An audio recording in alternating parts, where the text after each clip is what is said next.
Assalamualaikum warahmatullahi wabarakatuh. Perkenalkan, nama saya Zahra Aulia Lingga. Saya mewakili kelompok 2 akan menjelaskan mengenai alternatif kebijakan menangani masalah bullying. Adapun anggota kelompok kami, yang pertama Pipi Karmila, yang kedua Risti Nurrohmawati, ketiga Ian Mahdi Muhammad, dan yang keempat Yoga Surya Atmaja.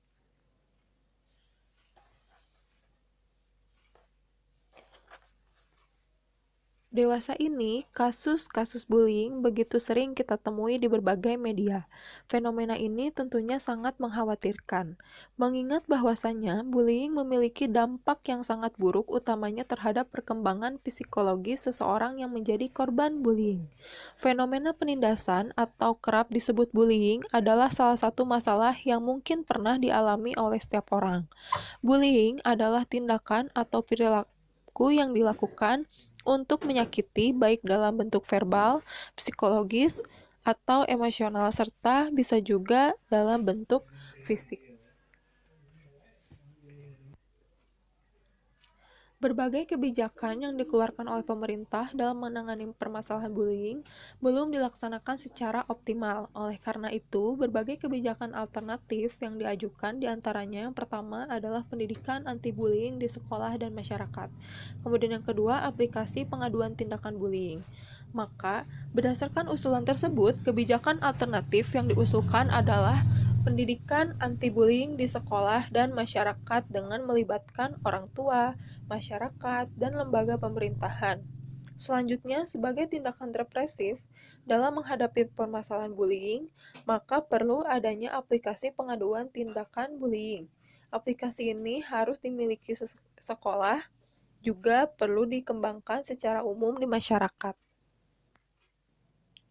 Kelebihan dari kebijakan yang diusulkan, yang pertama adalah pendidikan sebagai tindakan preventif menangani kasus bullying. Kemudian yang kedua, pendidikan anti-bullying dapat dilakukan dengan berbagai cara seperti mendongeng, tayangan video, bermain peran, dan berbagai metode lain yang melibatkan anak secara langsung sehingga anak menemukan makna dari pendidikan yang dilakukan.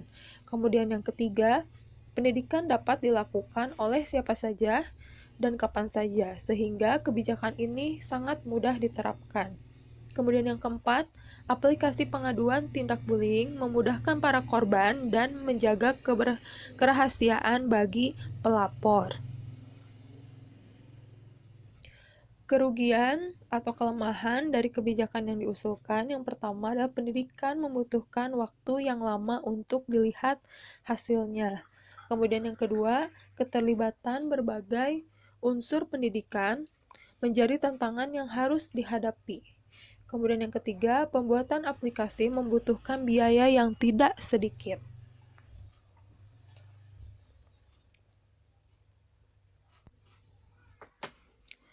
Dilansir dari berbagai sumber, bahwasannya data menunjukkan fenomena bullying marak terjadi di lingkungan pendidikan. Perkembangan kasusnya dari tahun ke tahun menunjukkan angka yang fluktuatif. Namun, secara rata-rata jumlah kasus bullying yang terjadi masih tergolong cukup tinggi.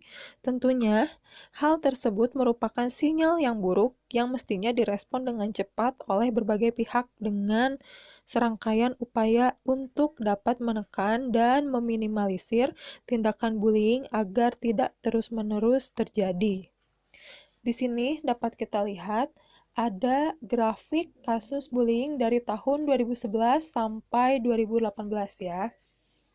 Baik, dapat kita lihat ya di sini angka tertinggi kasus bullying ada pada tahun 2014 ya, mencapai 159.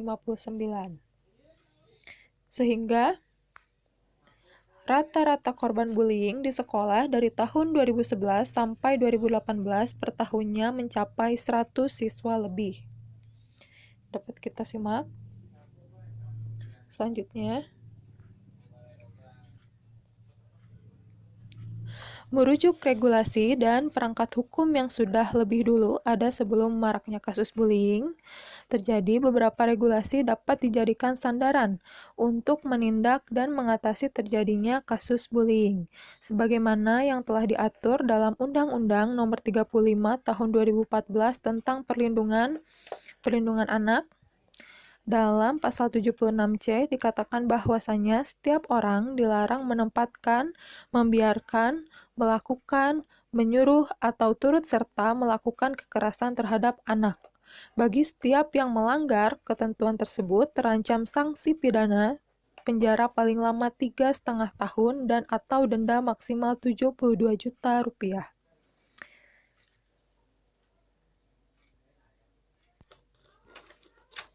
Namun begitu, sangat disayangkan regulasi yang ada nyatanya masih belum optimal dalam mengurai permasalahan bullying. Hal ini dikarenakan kasus bullying yang bersifat personal menjadi masalah yang sulit ditangani dan dicegah. Karena perilaku ini seringkali tertutup, diperlukan suatu alternatif kebijakan yang lebih mengedepankan pendekatan preventif agar siswa dapat memahami dan memiliki kecakapan moral untuk dapat menghindari perilaku bullying dan atau menjadi korban tindak bullying. Nah, di sini dapat kita lihat contoh portal pengaduan tindakan bullying. Yang pertama, dengan melalui aplikasi di handphone, kita dapat melaporkan kejadian yang mengindikasi tindakan bullying. Kemudian, kita dapat mengisi data diri dan kejadian yang dialami. Ya, jadi apa yang kita rasakan, kita tuliskan, kemudian kita bisa laporkan melalui aplikasi yang ada. Kemudian selain itu,